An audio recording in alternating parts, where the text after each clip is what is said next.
اس وقت یہ ہے کہ اصل نماز یہی ہے، یہ سورہ فاتحہ۔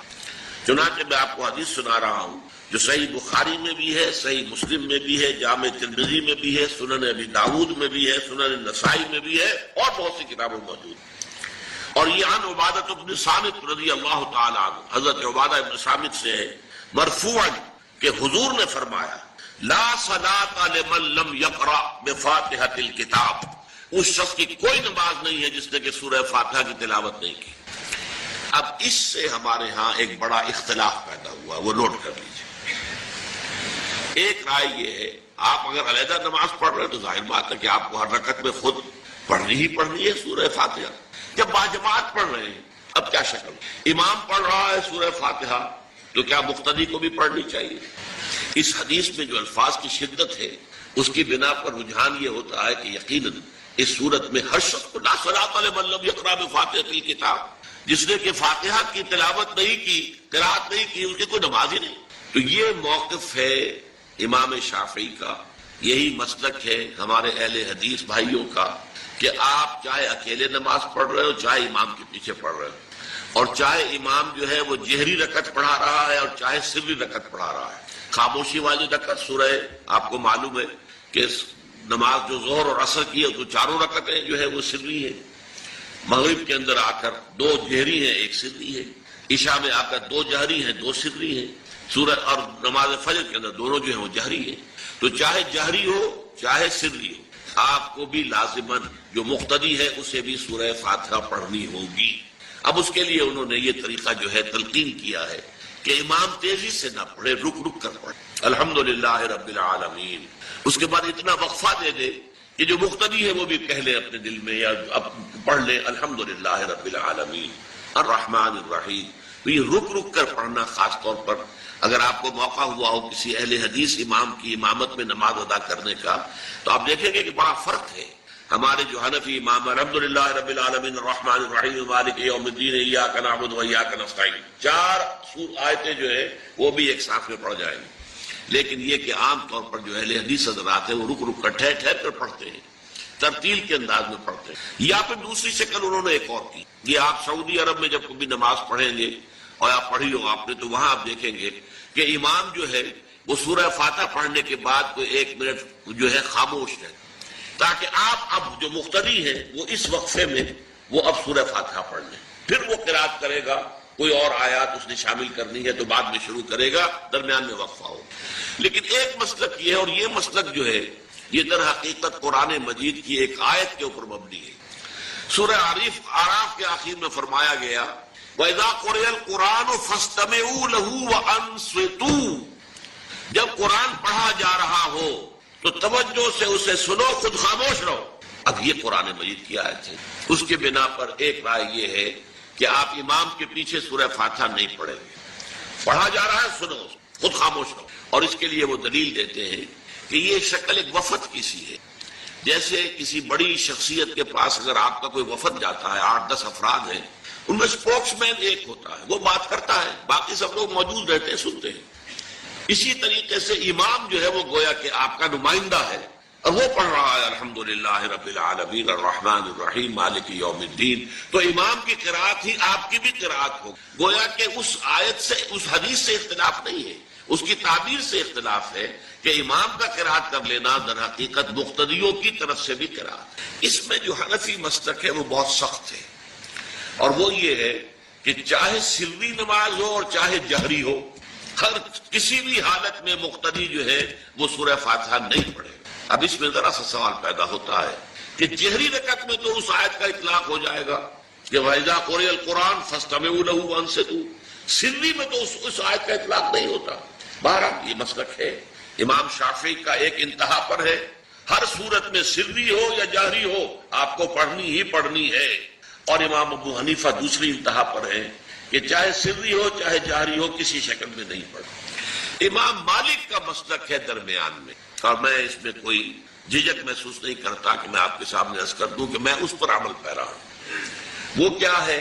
جہری نماز میں خاموش رہو اور سنو، اس آیت کا اطلاق ہو جائے گا جب بلند آواز سے پڑھ رہا ہے امام تو پوری توجہ فَاسْتَمِعُوا لَهُ، اپنی پوری توجہ کو اس کے سننے کے اوپر مرکوز کر دو اور خود خاموش رہو۔ سرلی رکعت میں البتہ، جبکہ وہ بھی خاموشی سے پڑھ رہا ہے، آپ بھی خاموشی سے پڑھ رہے ہیں۔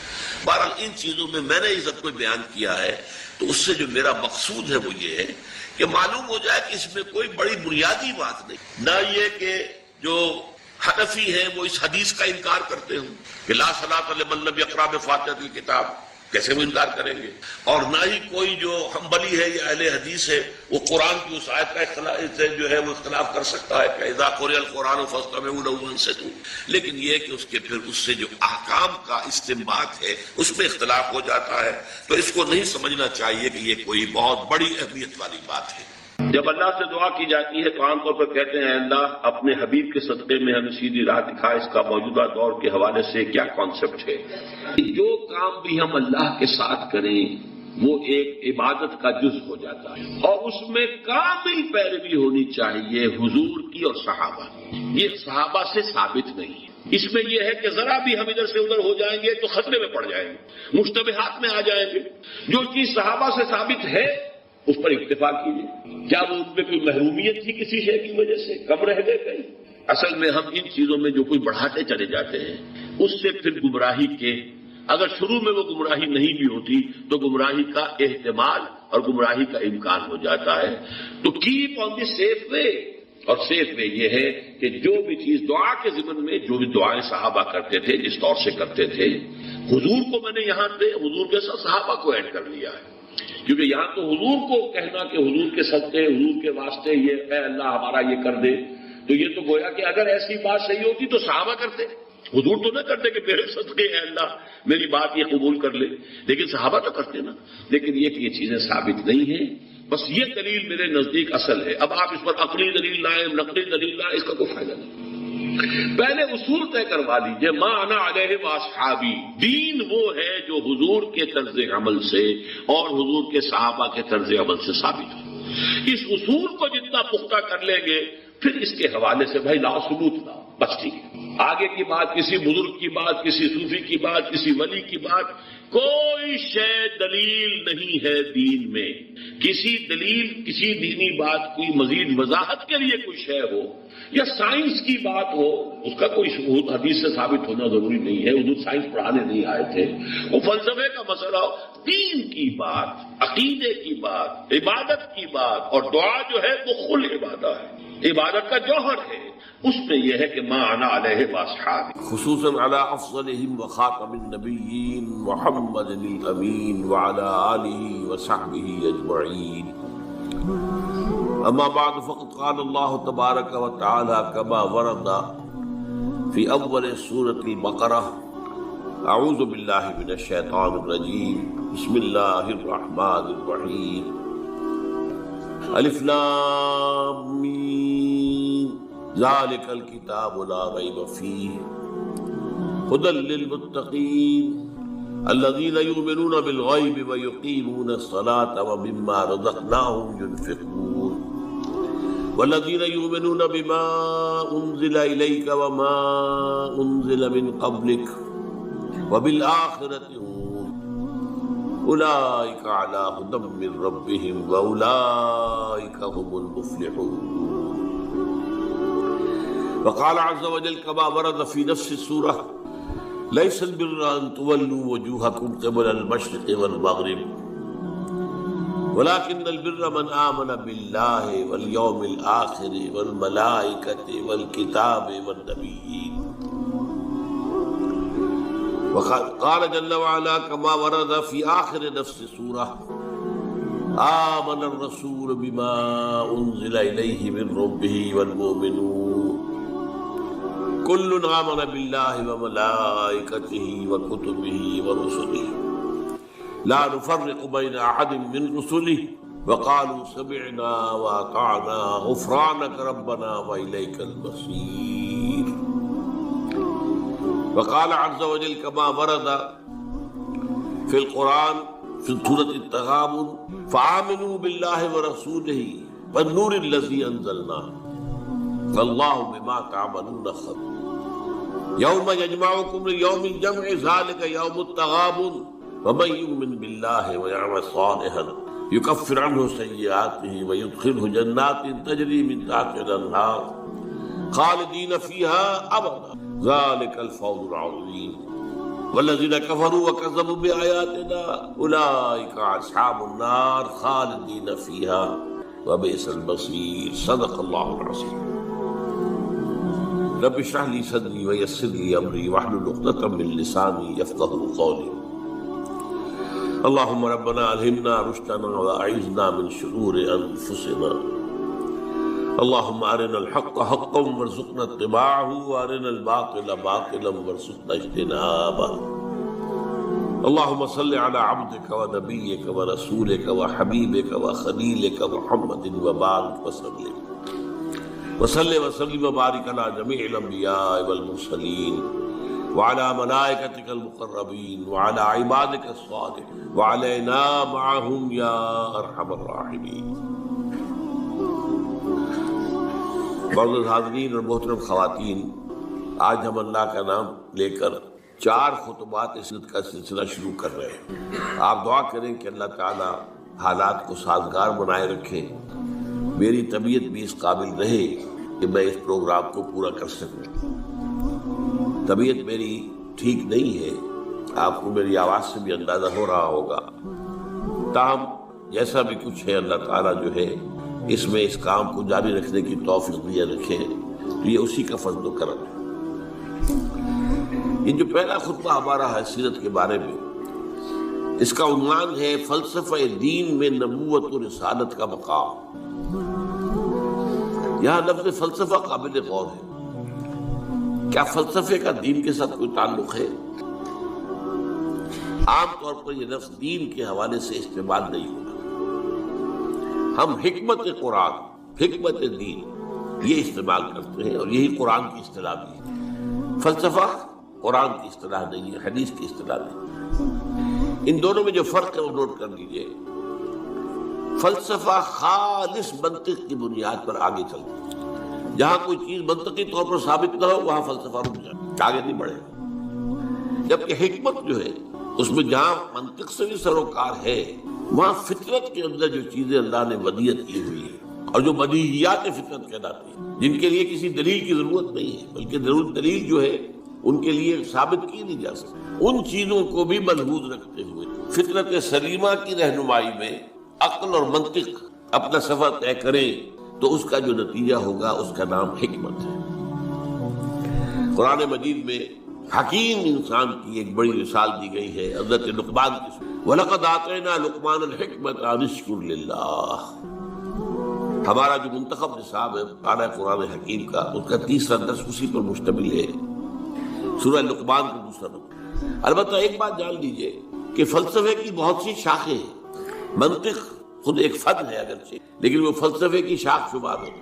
ایک زمانے میں نفسیات بھی فلسفے کی شاخ تھی، یہ سب فلسفے کی، لیکن اب جو ہے فلسفے کے لیے علیحدہ علیحدہ نام اس کی مختلف شاخوں کے لیے۔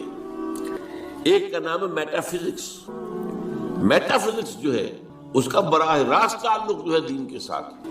ایک ہے فزیکل ورلڈ، وہ جو ہم اپنے حواس خمسہ سے جس کے بارے میں معلومات حاصل، جو مادی کائنات ہے، چاہے ہم نے اپنی ننگی آنکھ سے دیکھا، چاہے ٹیلیسکوپ سے دیکھا۔ دیکھنے والی شے تو آنکھ ہی ہے نا، ٹیلیسکوپ تو کچھ نہیں دیکھتی، دیکھتی تو آنکھ ہے۔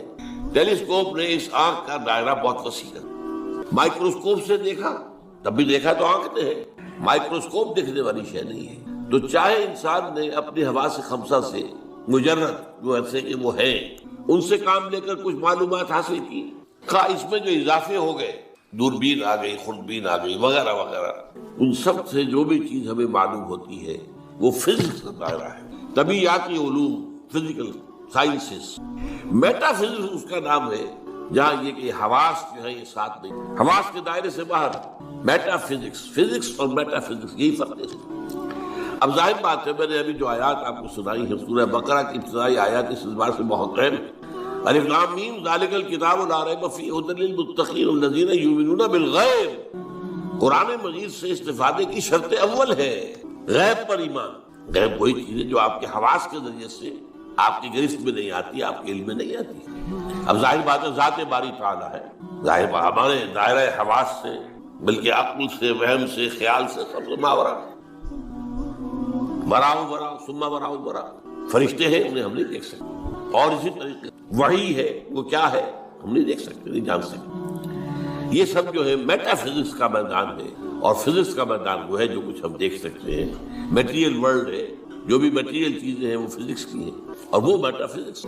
تو قرآن کا جو میٹا فزکس ہے، اب ظاہر بات ہے کہ جب سائنس بہت آگے بڑھ گئی ہے، فزیکل سائنس، تو ضرورت اس امر کی تھی اور اب بھی ہے کہ قرآن کے میٹا فزکس کے ساتھ جدید فزکس سے حاصل شدہ معلومات کو جوڑا جائے، دیکھا جائے۔ یہاں پہ تضاد تو نہیں ہو سکتا، ناممکن ہے۔ اور بہترین بات ہے جو ڈاکٹر رفیع الدین مرحوم نے لکھی، Quran is the word of God and this universe is the work of God. کس نے بنایا ہے اس کو؟ یہاں کے قانون طبیعی جو بھی ہے، فزیکل لاز، کس نے بنایا ہے؟ یہ ساری کائنات کس نے بنائی ہے؟ کون اس کو چلا رہا ہے؟ یدبر الامر من السماء الى الارض، کون؟ اللہ۔ تو word of God Quran, work of God کائنات، ان دونوں میں کوئی تضاد تو ممکن نہیں ہے۔ عام انسان کے بھی قول و فعل میں تضاد ہو تو ہم اسے سمجھنا بڑی گھٹیا بات ہے۔ آپ کا قول یہ ہے، آپ کا عمل یہ ہے، اللہ کے قول اور عمل کے اندر تضاد کیسے ہو سکتا؟ یہ ضرور ہوا ہے کہ قرآن مجید تو آج سے 1400 برس پہلے جو ہے نازل ہوا ہے، اس وقت انسان کی جو مادی معلومات تھی وہ اتنی کم تھی کہ قرآن مجید میں فزیکل فینومینا کا جو تذکرہ ہوا ہے ان کو صحیح طور پر سمجھا نہیں جا سکتا تھا، اس لیے کہ ابھی ہماری معلومات اس کائنات مادی کے بارے میں بہت محدود تھی۔ لیکن جیسے جیسے جیسے جیسے سائنس آگے بڑھی ہے، قرآن نے پہلے کہہ دیا تھا سنریہم آیاتنا فی الآفاق وفی انفسہم حتی یتبین لہم انہ الحق۔ یہ ہم قرآن تو آج دے رہے ہیں تمہیں، لیکن ہم اپنی آیات، نشانیاں آفاق اور انفس میں دکھائیں گے دکھائیں گے دکھائیں گے اور دکھائیں گے، یہاں تک کہ یہ بات تم پر بالکل واضح ہو جائے گی، مبرہن ہو جائے گی، یہ قرآن حق۔ تو جتنی سائنٹیفک ترقی ہوئی ہے اس نے ثابت کیا ہے قرآن کی حقانیت کو۔ آپ نے پہلے بھی تذکرہ سنا ہوگا ٹورنٹو یونیورسٹی کا جو ہیڈ آف دی ڈپارٹمنٹ، جو یہ ایک خاص علم جنین ہے، یعنی ماں کے بطن میں جو بچہ پرورش پاتا ہے، ایمبریولوجی اس سائنس کا نام۔ آج جبکہ انسان نے، آپ کو معلوم ڈسیکشن بھی ہوتا ہے، سب کچھ ہوتا ہے، مائکروسکوپ بھی ہے، اور نہ معلوم کیا کیا چیزیں ہیں جس کے اندر داخل کر کے دیکھ لیتے ہیں۔ گھٹنے کا درد ہے، گھٹنے میں کیمرہ داخل کر دیتے ہیں، وہاں سے دیکھ لیتے ہیں اندر کیا ہے۔ تو آج جو معلومات حاصل ہوئی ہے وہ حیران ہوا، 1400 برس پہلے یہ کیسے دے دی گئی قرآن مجید؟ اس نے مانا، مورس بوکائی نے یہ مانا، فرینچ سرجن تھا، شاہ فیصل اس کے پاس علاج کے لیے گئے تھے، وہاں انہوں نے قرآن پیش کر دیا اسے، انہوں نے کہا میں کیسے پڑھوں گا اس کو یہ عربی میں؟ ان کا کوئی بات نہیں، میں آپ کے لیے استاد منگا دوں۔ تو بادشاہ کے لیے کیا مشکل تھا، سعودی عرب سے لا کر ایک ٹیوٹر رکھ دیا گیا، اس نے عربی سیکھی، پھر قرآن پڑھا، پھر کتاب لکھی، the Bible, the Quran and the science, اور اس میں یہ ثابت کیا اور اقرار کیا کہ قرآن میں کوئی شے وہ نہیں ہے جسے سائنس نے غلط ثابت کیا ہو۔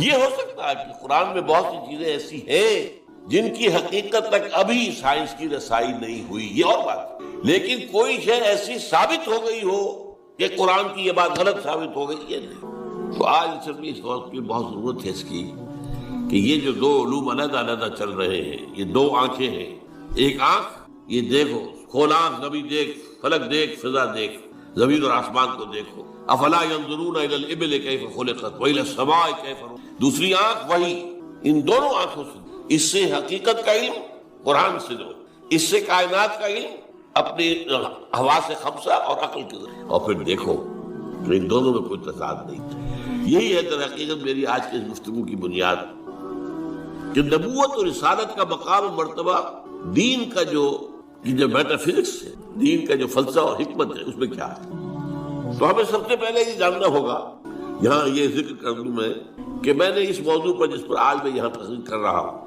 آج سے 25 برس قبل یہ جو ہمارا یہ ٹاؤن ہال ہے، جنا ہال، 26 مارچ 1975 کو تقریر کی تھی، اور وہ تقریر چھپی ہوئی ہے، میری کتاب ہے نبی اکرم صلی اللہ علیہ وسلم کا مقصد بعثت۔ یہ جو میرا آج کا لیکچر ہے وہ پہلا لیکچر اسی موضوع پر اس وقت تھا۔ اب 25 سال میں یقیناً میرے فکر میں بھی کچھ وسعت پیدا ہوئی ہے۔ وہ جو علامہ اقبال نے جو کہا تھا only stones do not change، رائے میں کچھ نہ کچھ تبدیلی آ سکتی، کوئی وسعت ہو سکتی، اپنی کسی بات پر انسان نظر ثانی کر سکتا ہے۔ اس پہلو سے یقیناً کچھ تھوڑا سا فرق نظر آئے گا اگر آپ دونوں کا تقابلی مطالعہ کریں گے۔ تو میری آج کی بات اور آج سے 2 سال قبل میری یہ کتاب آئی ہے، اس کا تو عنوان ہی اصل میں ایسا تھا کہ جس سے ہمارے بہت سے رفقا جو ہیں گھبرا گئے کہ اس کا تو عنوان کا مطلب ہی سمجھ میں نہیں آئے گا۔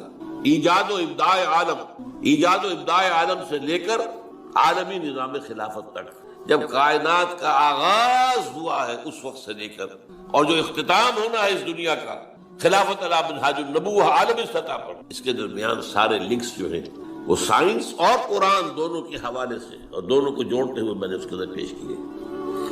تو جن حضرات کو بھی ان موضوعات سے دلچسپی ہو وہ میری وہ کتاب بھی پڑھیں آج سے 25 سال پہلے کی، نبی اکرم صلی اللہ علیہ وسلم کا مقصد بعثت اور انقلاب نبوی کا اساسی بنا۔ پھر یہ کہ یہ ایجاد و ابداع عالم کا بھی مطالعہ کریں، کوشش کریں، اور میرا جو ہے آج کا یہ لیکچر انشاءاللہ ان دونوں کی تسہیل کا ذریعہ بن جائے گا کہ بات آسان ہو جائے گی۔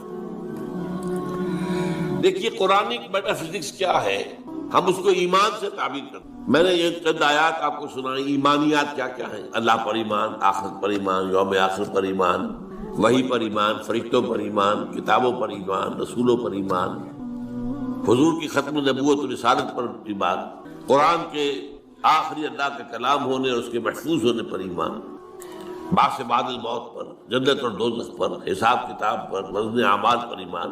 یہ تمام ایمانیات، یہ سب کیا ہے؟ یہ میٹا فزکس ہے، یہ ہمارے اس دائرہ حواس کے اندر آنے والی چیزیں نہیں۔ ان ایمانیات کو 3 بڑے بڑے عنوانات کے تحت جمع کیا جا سکتا ہے۔ نمبر 1 ایمان باللہ یا توحید، نمبر 2 ایمان بالآخرہ یا معاد، معاد کے معنی لوٹنے کی جگہ، عاد یعود عودا، لوٹنا، معاد لوٹنے کی جگہ، اس میں ظرف۔ تیسرے ایمان بالرسالت۔ اب جب یہ ایمان باللہ کیا ہے، چند چیزیں میں گنواؤں گا۔ پہلی بات یہ کہ آج ہم یہ مانتے ہیں، ہم پہلے سے مانتے تھے، آج دنیا بھی مان رہی۔ جو فزکس کا آپ سے کچھ عرصے پہلے کا دور تھا، 50-60 سال پہلے کا، اس وقت تک یہ مانا جاتا تھا کہ کائنات ہمیشہ سے ہے اور ہمیشہ رہے گی۔ یہ نیوٹونین دور کہلاتا ہے فزکس کا۔ لیکن آج ہمیں وہ بات معلوم ہو چکی ہے سائنس سے، جو قرآن ہمیں بتاتا ہے یہ کائنات ہمیشہ سے نہیں ہے، نہ ہمیشہ رہے گی۔ یہ خاص وقت پر پیدا کی گئی ہے اور ایک خاص وقت پر ختم ہو۔ آج سائنس نے اس کے لیے نقطہ آغاز اس کو کہا ہے بگ بینگ، ایک بہت بڑا دھماکہ ہوا تھا، اس سے کائنات شروع ہوئی۔ پھر یہ تصور بھی ہے کہ کائنات ابھی پھیل رہی ہے، پھول جھڑی کی طرح۔ پھول جھڑی آپ کو معلوم ہے ایسے چکر لگاتے ہوئے پھیلتی ہے، اسی طرح یہ کائنات ابھی پھیل رہی ہے، مزید گیلیکسیز وجود میں آ رہی ہے۔ آپ اکثر و بیشتر اخبارات میں پڑھتے رہتے ہیں کہ آج ایک اور نئی گیلیکسی دریافت ہو گئی، اتنے millions and millions and trillions and trillions years, light years دور ہے ہم سے۔ وہ تو حساب کتاب میں آنے والی باتیں نہیں، لیکن یہ کہ اللہ تعالیٰ نے بھی فرمایا تھا یزید اللہ فی الخلق ما یشاء، اللہ اپنی تخلیق میں اضافہ کرتا رہتا ہے جو چاہتا ہے، یا کرتا رہے گا۔ دونوں معنی اس کے ہو سکتے ہیں، فعل مضارع میں فعل حال بھی ہے اور فعل مستقبل بھی ہے۔ اور اسی کو اقبال نے کہا یہ کائنات ابھی ناتمام ہے شاید، کہ آ رہی ہے دمادم صدائے کن فیکون، کن فیکون، کن فیکون۔ ابھی تو نئی نئی چیزیں وجود میں آ رہی ہیں، لیکن ایک وقت آئے گا جیسے وہ فنر ہوتا ہے، فنر، وہ فنر جو ہے لپٹا ہوا ہے، اس کو آپ کھینچتے ہیں، لیکن اگر چھوڑ دیں گے اس طرح کو پھر وہیں آ جائے گا واپس۔ اسی طرح ایک وقت آئے گا کہ یہ کائنات جو ابھی تو پھیل رہی ہے، جا رہی ہے، ایک وقت میں اس کی ریورسل ہو جائے گی، اور یہ جو اب سمٹنی شروع ہوگی پھر ایک نقطے پر جا کر ختم ہو جائے گی۔ قرآن میں نقشہ کھینچا گیا یوم نطوی السماء کطی سجل للکتب، ہم یہ فضاؤں کو اور خلاؤں کو لپیٹ دیں گے، لپیٹ دیں گے۔ دیکھیے آج کا کانسیپٹ اور قرآن کے الفاظ، جیسے پچھلے زمانے میں کتابیں ہوتی تھی، جلد بندی کا تو معاملہ نہیں تھا، ایک کاغذ پر لکھ کیا پورا ہو گیا، اس کے ساتھ نیا کاغذ چسپاں کر دیا اور اس کو رول کر دیا۔ اب آپ نے دوسرے کو لکھا، وہ پورا ہو گیا، پھر اس کو اور رول کر دیا، تیسرا لگا، وہ رول بنتے ہیں، سکرولز بھی کہلاتے ہیں۔ تو یہ سکرولز، یہ آسمان، اللہ تعالیٰ فرما رہے ہیں یوم نطوی السماء کطی سجل للکتب، جیسے اس زمانے کی کتابیں ہوتی تھی کہ سکرولز کی صورت میں ہوتی تھی، اس طریقے سے ہم آسمانوں کو لپیٹتے ہیں۔ یہ کائنات نہ ہمیشہ سے ہے نہ ہمیشہ رہے گی، ایک ہستی ہے البتہ جو ہمیشہ سے ہے اور ہمیشہ رہے گی، وہ ہستی اس کائنات کی خالق، اس کی جہاں تک ذات کا تعلق ہے یہ ہمارے فہم سے، ہمارے عقل سے، ہمارے تخیل سے، ہمارے تصور سے، ہمارے وہم سے وراء الورا ثم وراء الورا ثم وراء، اس کے بارے میں علم یہی ہے کہ یہ سمجھ میں آ جائے کہ اس کو ہم نہیں جان سکتے۔ بیانڈ اور لمٹس. اس کے بارے میں ساری معرفت جو ہمیں حاصل ہوتی ہے وہ اس کی اسماء و صفات سے ہوتی. شاید آپ میں سے اکثر کو مجھے امید ہے یاد ہو، بچپن میں اگر یاد کرائے ہوں گے والدین نے، ایمان مجمل، ایمان مفصل. ایمان مجمل کیا ہے؟ آمنت باللہ کما ہوا باسمائہ و صفاتہ وقبلت جمیع احکامہ اقرار باللسان و تصدیق بالقلب. یہ اسماء و صفات باری تعالیٰ. اس میں بھی لمیٹیشن ہے. اللہ بصیر ہے، دیکھتا ہے. کیسے دیکھتا ہے یہ ہم نہیں جانتے. کیا اس کی اس طرح کی کوئی آنکھ ہے؟ کیا وہ بھی دیکھنے کے لیے روشنی کا محتاج ہے؟ نعوذ باللہ من ذالک. ہمارے ہاں تو ایسے حیوانات موجود ہیں جو بغیر روشنی کے دیکھتے ہیں. تو اللہ کا دیکھنے والا ہے، سمیع ہے، سنتا ہے. کیسے سنتا ہے؟ کیا ساؤنڈ ویوز کی ضرورت ہے اسے بھی؟ اس کا بھی کوئی کان ہے جس سے آ کر ٹکرائے ہو؟ نہیں پتہ نہیں. اسی طرح اس کا کوانٹیٹیو پہلو، اللہ ہر شے پر قدیر ہے. کتنا قادر ہے تصور کریں. ہمارا تو تصور بڑا محدود ہے. یوں سمجھیے کہ ہمارے دماغ کی مثال اس سنار کی جو ترازو ہوتی ہے، تولے ماشے یہی تو لیں گے نا. اس پر ٹنوں تو نہیں تل سکتا. سریا لا کر آپ اس پر تولنا چاہیں. تو اللہ تعالیٰ کی اسماء و صفات کا بھی وہ کتنا قدیر ہے، کتنا بصیر ہے، یہ تو ہم نہیں جانتے. لہذا معلوم ہوا کہ اللہ تعالیٰ کی بات کے بارے میں ہماری معلومات بہت محدود. بس یہ ہے، ایک بڑا پیارا شعر ہے، دور بینان بارگاہ الست جز پئین برداند کے ہست. یہ بارگاہ الست جو ہے، یہ جو ہم عہد کر کے آئے تھے اللہ سے، الست بربکم قالوا بلی. تو بارگاہ الست اللہ کی بارگاہ، جو لوگ اس بارگاہ میں دور تک دیکھ سکتے ہیں وہ سوائے اس کے اور کچھ نہیں کہتے کہ بس یہ تو ہمیں معلوم ہے کہ ہے، لیکن کیا ہے، کیسا ہے، کتنا ہے، کیسے دیکھتا ہے، کیسا اس کا چہرہ ہے. حالانکہ قرآن میں لفظ آیا چہرہ. کیسے اس کے ہاتھ ہے، قرآن میں لفظ آیا ہاتھ. ہم نہیں جانتے. دور بینان بارگاہ الست جز پئین برداند کے ہست. اس کی میں مثال دیا کرتا ہوں. دیکھیں کوئی دیوار ہے، بہت بڑی فصیل ہے. اب آپ دیکھ رہے ہیں اسے تو آپ کو اندازہ ہو گیا کہ ہوگی اتنی کوئی 100 فٹ اونچی ہوگی. چلیے جہاں تک نظر آ رہی ہے اتنی لمبائی ہے. اس کے اوپر کوئی رنگ وغیرہ ہے وہ بھی نظر آ گیا. کوئی اندھا شخص ہے وہ کیا کرے گا؟ وہ جا کے دیکھے گا ٹٹورے ہے بھائی فصیل تو ہے، کتنی اونچی ہے اسے کیا پتا، وہ تو نہیں دیکھ سکتا. یہ وہ ہے کہ دور بینان بارگاہ الست جز پئین برداند کے ہست ہے ضرور. یہ جو اللہ ہے جس نے اس کائنات کو پیدا کیا، سارے نام اچھے نام اسی. ارید اللہ عبد الرحمن ایما تدعو فلہ الاسماء الحسنی. چاہے اللہ کہہ کر پکار لو، چاہے رحمان کہہ کر پکار لو، جس کو بھی پکارو یہ جان لو کہ تمام اچھے نام اسی، تمام اچھی صفات اسی، اور تمام و کمال ہے. وہ علی کل شیء قدیر بکل شیء علیم. ہر چیز پر قادر، ہر چیز کا دیکھنے. پھر وہ تنہا ہے، تنہا اپنی ذات میں تنہا، لا شریک لہ، کوئی شریک نہیں. نہ صفات میں شریک ہے، نہ اختیارات میں شریک ہے. وہ تنہا ہے. لا مثل لہ ولا مثال لہ ولا مثیل لہ ولا ضد لہ ولا ند لہ ولا کفو لہ. یہ ہے اللہ کی ذات کے بارے میں ہمارے تصورات کا خلاصہ. اب آئیے دوسرا، ایمان بالآخرہ. اس اللہ نے جو اس کائنات کو تخلیق فرمایا ہے، اس میں اس کی تخلیق کا کلائمیکس انسان ہے. اس کی میں تفصیل ذرا بعد میں بیان کروں گا، ابھی یہ مضمون ختم ہو جائے. تخلیق کا کلائمیکس انسان. اس انسان کی یہ زندگی جو ہے، اسے ہم اپنے محدود مشاہدے کی وجہ سے سمجھ بیٹھتے ہیں 60 70 80 برس. وہ بہت بوڑھا ہو گیا 90 برس 100 برس. کوئی 100 کراس کر گیا تو اخبار میں خبریں آ جائیں گی. بس نہیں، یہ انسان مسجود ملائک بنایا گیا. یہ کلائمیکس ہے اللہ کی. اور ایک خاص بات نوٹ کیجئے، اللہ نے فرمایا خلقتہ بیدی، میں نے اسے اپنے دونوں ہاتھوں سے بنایا. دونوں ہاتھ کون سے؟ ایک عالم امر ہے اور ایک عالم خلق ہے، وہ ابھی میں بتاؤں گا آپ کو. اور یہ عالم و خلق یا اللہ کی ذات میں جمع ہے یا انسان کی ذات میں جمع ہے. باقی پوری کائنات میں یا کوئی شے ہے تو عالم خلق کی ہے، یا دوسری ہے تو عالم امر کی. دونوں چیزیں جمع ہے اللہ کی ذات میں اور انسان کی ذات میں. اسی لیے حدیث ہے ان اللہ خلق آدم علی صورتہ، اور یہ حدیث ابو ہریرہ سے ہے رضی اللہ تعالی عنہ. اور بخاری اور مسلم دونوں میں اللہ نے آدم کو اپنی صورت پر بنایا ہے. اب اس سے اونچا مقام کیا ہو؟ کیا ایسی عظیم ہستی کی زندگی بس 40 50 60 70 80 برس؟ اس میں بھی کچھ حصہ تو بچپن کا گزر گیا، ابھی ہوش ہی نہیں، شعور ہی نہیں. بعد میں بھی 80 کے بعد ہو 70 کے بعد ہو تو انسان کے جو ہے حواس ٹھیک نہیں رہتے، علم ختم ہو جاتا. نہیں، قرآن کیا بتاتا ہے؟ یہ بات وہ ہے جو افسوس ہے، صد افسوس کہ آج بالکل ذہنوں سے خارج. انسان کی زندگی بہت طویل ہے، بہت طویل ہے، بہت طویل. علامہ اقبال جو کہتے ہیں تو اسے پیمانہ امروز و فردا سے نہ جاویداں پہم دما ہر دم جمع ہے.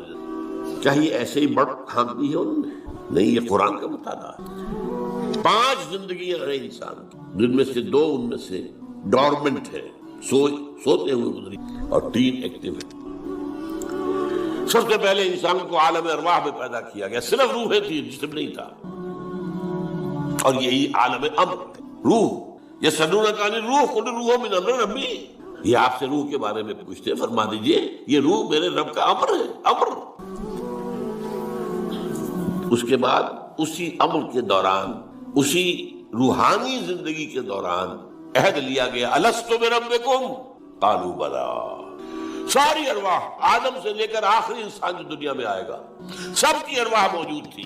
میری، میرے والد کی، میرے دادا کی، پردادا کی، سگڑ دادا کی، آدم تک، اور میرے بیٹے کی اور پوتے کی اور پڑ پوتے کی، اور آخری انسان جو آئے گا تمام انسانوں کی ارواح. الارواح جنود مجندہ، حدیث میں الفاظ ہے، لشکروں کے لشکر، تمام ارواح انسانیہ پیدا کرنے، لیکن جسم کسی کا نہیں تھا.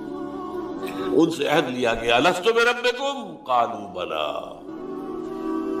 کیا میں نہیں ہوں تمہارا رب، مالک، آقا، حاکم، پروردگار؟ سب یقیناً ہے اللہ، تو ہی ہمارا حاکم ہے، پروردگار ہے، خالق. پہلی زندگی یہ ہے. اس کے بعد سلا دیا گیا. نیند اور موت میں زیادہ فرق نہ سمجھیے. موت جو ہے وہ بھی ایک طرح کی نیند ہے، اور نیند بھی ایک طرح کی موت ہے. چنانچہ جو دعا مسنون ہے، جب صبح آپ اٹھیں تو آپ کی زبان پر جو دعا آنی چاہیے، اگر آپ کو یاد ہو حضور کی دعا، الحمدللہ الذی احیانی بعد ما اماتنی والیہ النشور. اس اللہ کا شکر ہے جس نے مجھے زندہ کیا اس کے بعد کہ مجھے مردہ کر دیا تھا. نیند مردہ ہوتا ہے انسان جب اس کا شعور ہی نہیں. تو یہ طرح ہے. اور موت جو اب آنے والی ہے، موت معدوم ہونے کا نام تو نہیں ہے. مردہ پڑا ہے، زندگی تو نہیں ہے، لیکن یہ کیا معدوم ہو گیا؟ معدوم ہے، موجود ہے. اور دوسری بات یہ ہے کہ ہمارے علم کے مطابق تو یہ ہے کہ ادھر سے ادھر منتقل ہونے کا نام ہے موت. ہم تو انتقال کہتے ہیں نا. بھائی آپ لاہور سے کراچی منتقل ہو گئے، اللہ خیر صلی اللہ، آپ ایک عالم سے دوسرے عالم کو منتقل ہو گئے. عالم دنیا سے عالم برزخ، عالم برزخ سے عالم آخرہ. تو پہلی زندگی عالم ارواح میں، جبکہ ہمارے پاس جسم نہیں تھے. پھر سلا دیا گیا، یہ دوسری زندگی ہے، لیکن یہ موت کی کیفیت، یہ نیند کی کیفیت. پھر ہماری تیسری زندگی آئی ہے اس دنیا میں، رحم مادر میں، جب حیولہ بنا ہے اور 120 دن کا جنین ہو گیا، ایمبریو ہو گیا، پھر اللہ فرشتے کو بھیجتا ہے. یہ حدیث ہے حضور اور متفق علیہ روایت ہے. بدقسمتی سے جو چیزیں ہمارے مادی ذہن سے ٹکراتی ہیں ہم انہیں قبول نہیں کرتے. مادیت کا اتنا غلبہ ہے کہ جو چیز بظاہر اس مادی کیفیات اور مادی قوانین اور ضوابط کے تحت نہیں آتی ہم ان کو ریجیکٹ کر دیتے. حالانکہ وہ عالم ہی اور ہے، یہ عالم اور ہے. روح اس مادی عالم کی شے نہیں ہے. حدیث میں آتا ہے، حضرت عبداللہ ابن مسعود رضی اللہ تعالیٰ عنہ کی روایت ہے کہ رحم مادر میں 40 دن وہ جو ایمبریو ہوتا ہے وہ نطفے کی شکل میں ہوتا ہے، پھر 40 دن علقہ، پھر 40 دن مضغہ، ثم یرسل الملک فینفخ فیہ الروح، پھر فرشتے کو بھیجا جاتا ہے اور وہ فرشتہ اس میں روح پھونکتا ہے. یہ اس کی تیسری زندگی شروع ہو گئی ہے. یہ جس کی زندگی ہے روح جمع جسم، یہ ہماری حیات دنیا کی روح جمع جسم. اور زندگی کون سی ہو گئی ہے؟ تیسری، عالم ارواح کی. پھر وہ کولڈ سٹوریج میں جہاں سلا دیے گئے، ڈمپ کر دیے گئے. پھر یہ دنیا کی زندگی 70-80 جو برس آنے، پھر موت آئی. چوتھی زندگی شروع ہو گئی، عالم برزخ. وہ زندگی ہے، موت نہیں ہے. اس کو تو سب مانتے ہیں. عذاب قبر ہم مانتے ہیں، قرآن سے ثابت ہے. بعض لوگ یہ سمجھتے ہیں کہ شاید قرآن میں ذکر نہیں ہے، غلط بات ہے. لیکن میرے پاس زیادہ وقت نہیں ہے. برزخ کے اندر زندگی کی ایک کیفیت ہے اس کے اندر جیسے کہ ہمارے یہاں بڑی ویسے چھڑ گئی ہیں. حضور کی زندگی کیسی ہے؟ آیا ایسی ہے جیسے دنیا میں تھی یا اس سے کچھ مختلف ہے؟ تو میں کہا کرتا ہوں دنیا کی زندگی تو اتنی اچھی زندگی نہیں ہے. حضور کو جو زندگی ہے عالم برزخ میں، اس کا تو ہم تصور بھی نہیں کرتے. اس عالم برزخ میں کہا گیا شہداء کو وَلَا تَقُولُوا لِمَن يُقْتَلُ فِي سَبِيلِ اللَّهِ أَمْوَاتٌ بَلْ أَحْيَاءٌ وَلَٰكِن لَا تَشْعُرُونَ. اللہ کی راہ میں شہید ہو جانے والوں کو اموات مت کہو، مردہ مت کہو، زندہ ہے. تمہیں اس کا شعور نہیں. ہمیں شہداء کی زندگی کا شعور نہیں. پھر صدیقین اوپر ہے، پھر انبیاء ان کے اوپر ہے، پھر رسول ان کے اوپر ہے، سب سے اوپر سید المرسلین ہے. کیا زندگی ہوگی ہم کیا تصور کر سکتے ہیں؟ مَا لَا عَيْنٌ رَأَتْ وَلَا أُذُنٌ سَمِعَتْ مَا خَطَرَ عَلَىٰ قَلْبِ بَشَرٍ. بہرحال پھر یہ چوتھی زندگی آ گئی. پھر آئے گا، پھر سور پھونکا جائے گا، اور پھر فَإِذَا هُمْ قِيَامٌ يَنظُرُونَ، تو سب زندہ ہو کر دوبارہ کھڑے